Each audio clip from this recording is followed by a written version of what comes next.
Hi, friends. Thanks for joining us. Do us a favor and smash that subscribe button. Helps the channel grow, and leave the alerts on. That's an extra added bonus. Benny, where can they find us on social media? Yeah, you can find us, Ray Benny Sports. We're on Twitter, Facebook, Instagram, TikTok. Check us out also on Reddit and Discord, and leave us a rating on your favorite podcast provider. Let's get right into it, Bombers. First win of the year. Woo! Bomber Talk brought to you by Fahrenheit Airbrushing. Stand out on the ice, pavement, or on the field, or in the stands with a custom airbrushed helmet, goalie mask, or project. A local Manitoba business with affordable solutions. Check out Fahrenheit Airbrushing on Facebook or call them at 204-891-7431. And don't forget to tell them that Ray and Benny sent you. So, yeah, they got a win without Zach Collaros at home against the Redblacks, who are playing on a short week. What's the most encouraging thing from the Redblacks game? I'm going to say the return of bully ball. They used the running game. I've been begging for them to go heavy. They finally did. 212 yards total, 129 off of 23 for Collaros, and an extra 79 from Strevler. I'm just happy to see them use that running game. The O-line has had trouble starting the season for pass protection, and the best way to get an O-line gelling is to use the running game. And they absolutely committed to it because they had to, because Chris Strevler is in there. So I'm just glad to see the running game back, especially when you had a running back who had over 2,000 yards total last season. So I hope he's not angry. So I hope he's happy. And it was good to see Buck be more creative with the running game as well. Yeah, I agree with you. It was one of those games where they kind of had to do it, just get back to basics a little bit, right? I mean, it wasn't a pretty win or anything like that, but they needed to get a W in that win or in that column there, and they did it. And a lot of it was on the ground. Strevler, like Nick Dembski, had one catch, right? I mean, Brady Oliveira, I think, had 5 catches, which led the team. So on top of all the rushing yards, Brady, was their most productive catcher as well. So yeah, it's a good game plan. For me, I like that the defense finally created some turnovers. 3 turnovers. Or was it 4? 3 or 4? No, 4, sorry, yeah, 3, because they had 4. They had 4 going into the game, 3 sacks. So 3 turnovers, 3 sacks. Willie with a sack fumble and the recovery. Some big plays. The interception by Terrell Bonds. They fumble from Raquel Armstead that got picked up as well. So good to see the D causing some turnovers and causing some havoc, especially that D line, because we've been on them a little bit. And Willie showed up in this game and made his presence felt and caused some issues there for the other quarterbacks. Yeah, and they're really, really good with the blitz. Yeah. A lot of people are down on their blitz because they don't get home. They don't have the sack numbers. But Crum and Brown weren't able to set their feet because they had blitzes coming from all over the place. So I'll talk about that later, how much I like that. And I also loved how they used the shotgun with Chris Strevler. It really gave him a couple more Mississippis to look over the field, see what the coverage was, and it also set up some good play action with Brady Oliveira, play action pass and play action run with Strevler. So I was really happy with that. I know it was really hard on Buck Pierce last week and probably the week before. So I'll give him props this week. Shout out to Buck Pierce. Yeah, for sure. Credit to that O-line, like you said too, that just put up the blocking, probably that bully ball, and came out on top of this one. We've been giving them heck kind of over the last 4 weeks, and a lot of people have been on top of them. So good for them to show out this past week and lead this team to a W. What concerns you most? A few things, but I think one of the things, as well as this run D played at the, in the passing yard department and all that, they still gave up over 100 yards rushing, 170 total. Armstead over 100 yards. Crum ended up running a lot, and that factored into a lot of his plays where the D was just not containing him enough and over pursuing, which allowed Crum to break out free. So yes, I gave the D line some credit here earlier, but yeah, at the same time, they were overcommitting on some plays, and Crum was taking advantage of it because he's that Strevler type. He's not necessarily the greatest thrower, but if you give him some room to run, he will take it and go. For me, what concerns me now is them going back to some kind of game plan that revolves around Zach Collaros. I think that Zach Collaros, and I'm probably going to get shit on for saying this, but I think he's on the tail end. And I shouldn't be shit on because Father Time is undefeated. We said that hundreds of times on this show. So I'm really concerned that they'll go back on the playbook and not be run heavy anymore just because Zach Collaros is coming in. And of course, people online were saying, oh, what a beautiful 30-yard pass. He dropped in there back in practice looking like he was. But I don't think they should go back to that. That really concerns me that they will go back to the old playbook and not go run heavy and not have those run heavy formations. Like someone mentioned Wildcat online today. Yes, use the Wildcat. That'd be crazy. That opens so much up. Like, how's the defense going to contend with that? Crazy. So yeah, that's my concern. Yeah, I'm hoping they still keep it like 60-40 run kind of thing. Like, pass in certain situations, but look to that run game to kind of lead the way. Like you say, Zach Collaros is getting up there in age. Plus, you want to keep him upright. We've seen what Strebler can do. I have faith in Strebler as a running quarterback. I still don't have faith in Strebler as a throwing quarterback. So to lose Collaros for the rest of the season in some kind of injury, I think would hurt the Bombers quite a bit. So yeah. I'd like to see them ease him in. Let him get used to this because he hasn't looked good so far this season. I mean, they've still only thrown one TD pass this season, right? Yeah. So yeah, it wasn't his. Yeah, it wasn't his, exactly. Ease this guy in, get him around 20, 25 passes, somewhere around there. But yeah, let Brady lead the way unless it's not working. Yeah, and they also have an issue scoring in regards to touchdowns. They didn't score off the Bonds interception. They take the ball over. They had the ball on the 11 one time after I think that big spearing penalty, and they couldn't figure out how to get it in. That's going to be a killer. Castillo's great. 6 for 6 is awesome, but I'd like to see a stat how ineffective the Bombers are when they have the ball between the 7 and the 20-yard line to convert that into a touchdown because it's not looking good. They have to get those touchdowns. Yeah, that was my other thing on the list, the 1 for 4 in the red zone, right? And like you say, that one with the penalty and getting closer and not being able to drive it in. And we've seen this a lot, even in the first game against Ottawa, where they couldn't figure out how to score from the 7. Yeah. It's pretty concerning, and that's part of the reason is his lack of throwing touchdowns as well, right? So, yeah, they're going to need to fix that up because you can get away with it in a game against Ottawa, whose offense has struggled so far this year too. But you're gonna be in tough if you're not scoring those points against BC or Montreal or even say Saskatchewan right now, right? So you're gonna have to put those points on the board. Touchdowns. It's easier to play bully ball against a team that's on a short week as well. Oh yeah, and Ottawa's still, even with Dru Brown in there, they weren't doing well at the time. Crum added a little bit of a dimension with being able to run, but Winnipeg was holding Ottawa pretty good in check. So I think Ottawa's still going to be an up and down, hit and miss this year. Penalties are also a concern. Yes, they got to win, but 8 for 95. Including that 15-yarder that we'll talk about. Drew Wolitarsky twice was flagged for illegal blocks in the first quarter. Illegal forward pass, which is one of the most horrible penalties to get, that almost took Winnipeg out of scoring range, and Castillo had to hit a 53-yarder to score there. So penalties also are a concern, which is usually not a concern for an O'Shea-led team. Yeah.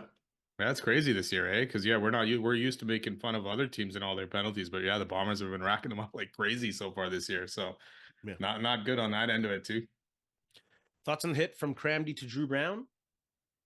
It was late. No need for it. Like the quarterback's already starting to slide by the time I know it's hard to tell really what's going on there, but it looks like he's a little bit late in starting to dive, and Dru Brown's already going down. But on top of it, the forearm, we're driving through the head is just not needed. Not necessarily dirty in a way, but just definitely not needed. And Kramdi probably did not need to do that once he saw him go down. I'm going to disagree with that one. I think it was really, really close. I think both committed at the same time, the slide and the go down for the tackle. I think you have to penalize that because you have to protect the quarterbacks and you have to protect the rest of the players going forward. But I don't think there is any ill intent. I don't think he could have done anything any different as a player. Like, he's committed to that play. Like, there's no way in a human brain. I'd say 9 out of 10 times that play's going to result in the same way. Maybe that 1 out of 10 times he jumps over Dru Brown, but how often does that happen? So I thought the hit on Strebler was much worse. Strebler was clearly down on the ground already. The player went lower and targeted with his head. So that was much worse. I don't think Kramdi's hit was bad, but I think it has to be penalized. Yeah, I don't think the intent to injure was there for Kramdi at all, but yeah, it is a penalty. He drove through his head area. I mean, it's a hard play for sure. It's trying to figure out which way he's sliding or how fast he's going to slide or whatever, right? you have to make a split decision. Unfortunately, he made a poor decision. But yeah, I do agree with you with Tobias Harris. Hit on Strebler was way worse in terms of everything. And they didn't even call it a penalty. They had to go upstairs and call it back down afterwards, which is it's crazy. Yeah. You already saw a hit earlier in the game that you penalized. Why didn't this one get penalized? Like, where is the CFL officiating on this, and why would it be different? I don't get it in that. But yeah, tough play. The slide to me, by a quarterback, it's so weird because you're giving up. You're giving up your body. You're giving up the play, right? But in many instances, these guys are still taking a hit, right? At some point, either the head, the body, or whatever. I don't know if there's some other way they can say, "Hey, I'm down" or "I'm done," kind of thing, or what. But No, I no. mean, Big Hill was in the guy's way, anyways. He wasn't going anywhere. But something, I don't know, something might have to change there in terms of, hey, how I'm giving myself up. But otherwise, these things are still going to happen, anyways. That's just one of those plays. There's no way around that play. There's no way around it. Thoughts on the return of Lucky Whitehead? What does he bring to the Bombers? Some may say he's washed up, and of course, they have a little bit of evidence behind that because he hadn't been signed. But I think it's just another opportunity for the Bombers to add some wrinkles in the playbook. I don't think he'll be the deep threat that he was before. I don't think he'll be a volume receiver, but I think he's one of those players where you bring him on the field, you know if he's going to run the ball, you're going to bring a player, someone's going to be eyeballing the whole time, you're going to look for a mismatch with a safety or a linebacker. So I think that's what he brings to the Bombers. A lot of receptions close to the line of scrimmage, see if he can make plays and see if he can get the mismatches with safeties and linebackers. So I'm excited to see him. Yeah, almost get the ball in his hand and see if he can make a couple people miss in that. Yeah. And if he does have any speed left over or anything still left in that tank, yeah, use him to kind of spread out that defense with the long ball here and there, just to get them worried. I don't know where his speed is at these days. I know when he was last with the Bombers, he did return some kickoffs. I don't know if he can still do that. That would be good because right now that that return game is still struggling for the Bombers. He did some runs. He had some running yardage with the Bombers last time they were here. So he's going to fit in well, I think, with his offense. He knows it. I know it's Lapo to Buck, but there's probably not that many change or not that big of a change that he won't be able to learn it quick and add something to this Bomber offense. But it gives him another veteran presence after losing all these guys, right? So that'll be good to have out there, and just another weapon for Claros. He won't be playing in the game against Calgary. Had to deal with some immigration papers and whatnot. What do the Bombers have to do to beat the Stamps? Offense, defense, and special teams. You start. Yeah, offense, like we said, they kind of need to continue on the same path that they're doing. More run, less passes kind of thing, right? Let Zach Claros ease into this game. Like I said, 60-40 in that department would probably be a good thing, unless obviously the game's not going the way you want. But if you're running the ball and controlling that time of possession, which they did against Ottawa, I think they're up 10 minutes on that with all this running, right? So focus on that and use this old line, which right now seems to be better at opening holes than they did at pass protection. Yeah, most O lines are like that. That O linemen prefer to run block than pass block. Oh, Who yeah. wants to step back and get hit rather than go forward and hit someone? Like, come on, run the ball early, run the ball often. Doesn't matter who's under center. And again, like Zach Collaros is just not the quarterback we do. We just watched his homie Jason Kelsey retire from football. He was his center in university, and he had more injuries than the center did, more concussion troubles than a full-time NFL center. So I'm not saying Zach Claros got to retire, but I think there has to be a humane expectation that his play might drop. We're just watching a great quarterback, Bo Levi Mitchell, go through the same thing in Hamilton. It happens. So they have to run the ball, and the run will open up the pass. You know, that was used to be the big difference between the CFL and the NFL. In the NFL, it was a run to set up the pass. In the CFL, pass to set up the run. But the Bombers have honestly been a run to set up the pass team since Andrew Harris was a bell cow. So they just got to go back to that. They got to remember that. And that's their bread and butter, and run the ball early and often. And I won't hound on the heavy set, but I just said it. It's Defense. Hold on. It's interesting to me. I was looking back, and Nick Dembski has only had 3 carries so far this season in 5 games, which is wild to me because they used him a lot more in that department last season and over the last couple of seasons. And even in this game, where it was run heavy, he didn't even have one, and he only had 1 catch in that game. So, I mean, if you're going to pay this guy what you're paying him, you got to get him involved in this game, whether it's through the pass or let him do a couple sweeps or runs here and there kind of thing, right? He's one of your best players at doing that. You know, throw a curveball in there. I can definitely see his receptions going down when guys like Lawler and Schoen are out. He's pretty much the primary receiving threat. So I can see those receptions going down without a doubt until they find someone else to open up the field with him. Well, that's where Lucky will come in here because Lawler, hopefully, he's back soon, but he's still got a couple. I'm not saying Lucky's obviously going to draw a lot of attention, but at least maybe it'll bring some attention over to him to kind of get Dembski open. And with Strebler in that run heavy game, it's going to be a little bit different, right? Claros loves Dembski. Claros is used to Dembski. So until Strebler gets used to that as well, his numbers will be down. And the defense, I do like how they're incorporating the blitz across the line. They're using stunts where defensive linemen are just waiting with delays and going in other directions rather than going straight ahead. The problem with that is that it opens up the running game. Like we saw against Ottawa. There are some big holes, not because Ottawa is so good at run blocking, because they caught the Bombers on a crazy stunt that left a hole wide open. Yeah. They just got to get pressure on the quarterback. They can't let Meyer get settled in like they did last game. They played a great game against Meyer the first time that they played. So, yeah, they just got to get pressure on, find a way to get pressure and not leave those holes open for the run game, because Calgary can still run the ball very well. And did Jake Thomas use up all his gas last season? The interior of the line looks really, really weak right now, and he's in there heavy rotation, and he seems to be getting picked on in the running game. So I'm just wondering. Again, Father Time. Yeah, it's another guy. It's a lot of seasons, right? And that's where you're losing Cam Lawson, that type of veteran guy as well, is starting to hurt them too. Yeah. Yeah, same with defense. Like Jake Meyer looked terrible against Montreal last week. 18 to 28, 106. Like he looked like the guy from last season that we all were kind of like, well, he's done kind of thing, or he's gonna maybe lose his starting job in Calgary. So he still looked like he's struggling against those tougher Ds. Yeah, Winnipeg for sure. Slow down the run. But the one thing with Calgary is Dietrich Mills was out last game. They just signed Jamal Morrow, so it sounds like Mills may be out longer. So they got to, kind of focus on stopping that run game and put this game into Meyer's hands and see if he can win it. Yeah, in regards to stopping the running game, why it's far too often that DBs are leading this team in tackles on a week-to-week basis. Running backs are getting to the third level a little too easily against the Bombers. Like Kyrie Wilson had a good game. Kramdi's having a much better season than last year. Not that he had a bad one, but he's taking a next step. So I don't know. Are you saying Big Hill's losing a step? I didn't say that. I just asked you if that's what you were saying. No, I said I didn't say that. But there's a theme here about age. Yes. Theme. Yeah. How about special teams? That's the one thing that happens, man. When you get older, you want to stick to what was working, but sometimes you just got to move on. Yeah. I'm not saying that they need to cut Big Hill. No, not at all. I'm just saying age is a number. It's not ain't nothing but a number. That's for real. That is true. That is true. Special teams. Yeah. I mean, they contain Devontae Dedmon. No yardage there.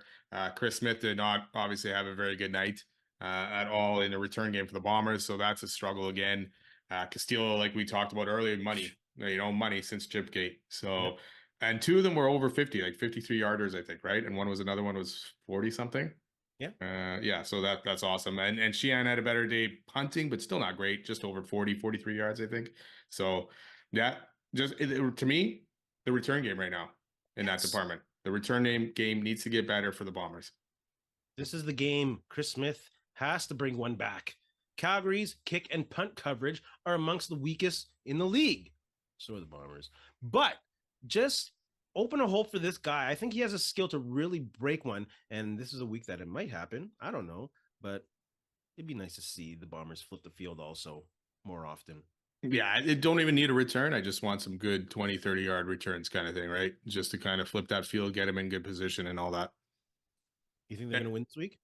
You know what? They have to. They have to, because this is the last game against Calgary. They lose it, and the series is 0-2, and you're not only are you 1-5, but you've now lost the season series and the tiebreaker against Calgary. So, yeah, they need to win. And I think they're going to go on the right track and start to turn things around.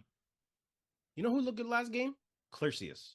I like the way that dude runs with the ball. He's like Dru Wolatarski, but angry when he runs with that ball. He's a physical player. Man, I hope he's with the Bombers for a while. Yeah.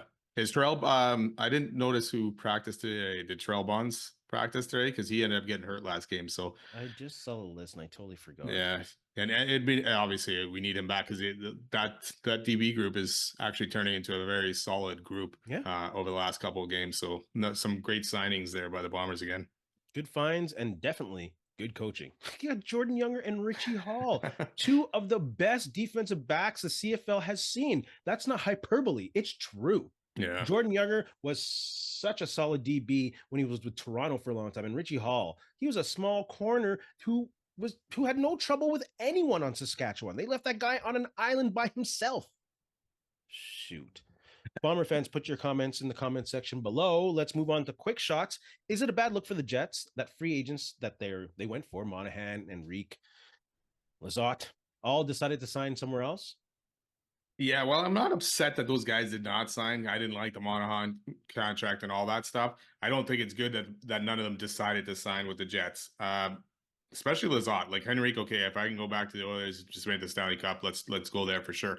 Monahan I went closer to the East for family reasons. So I don't know if it's because of Scott Arneal, or in the comments that my Commodore have made, or other guys who know Arneal from the past in Columbus, that they were kind of worried about going to play for a coach like that.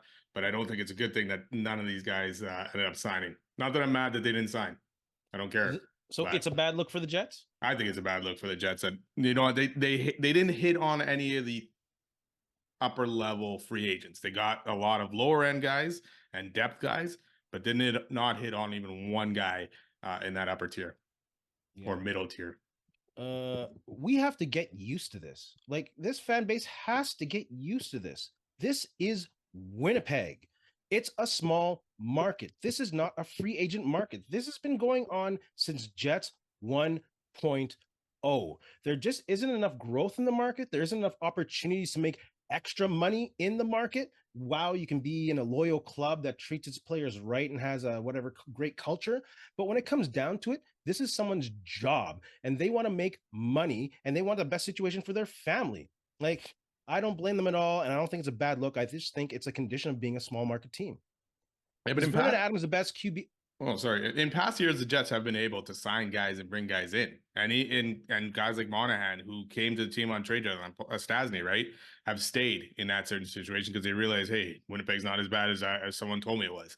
Stastny's also old school, and his family played with the Quebec Nordiques. But he could have signed anywhere after that season, and he had a very good season with the Jets. Yeah, but I'm saying he understands that, so he sees the value in that, and he was on a really winning team, and he's coming to the end of his career. I'm excited to see these young guys and hope they can pick it up. Yes. It's just if they're not good enough, we're in trouble. Time. Is Vernon Adams the best QB in the CFL? Yes, no question right now. Already over 1,700 yards, 11 touchdowns, 1 interception, 2 of the top 3 receivers in the league. So yeah, he's tops for me.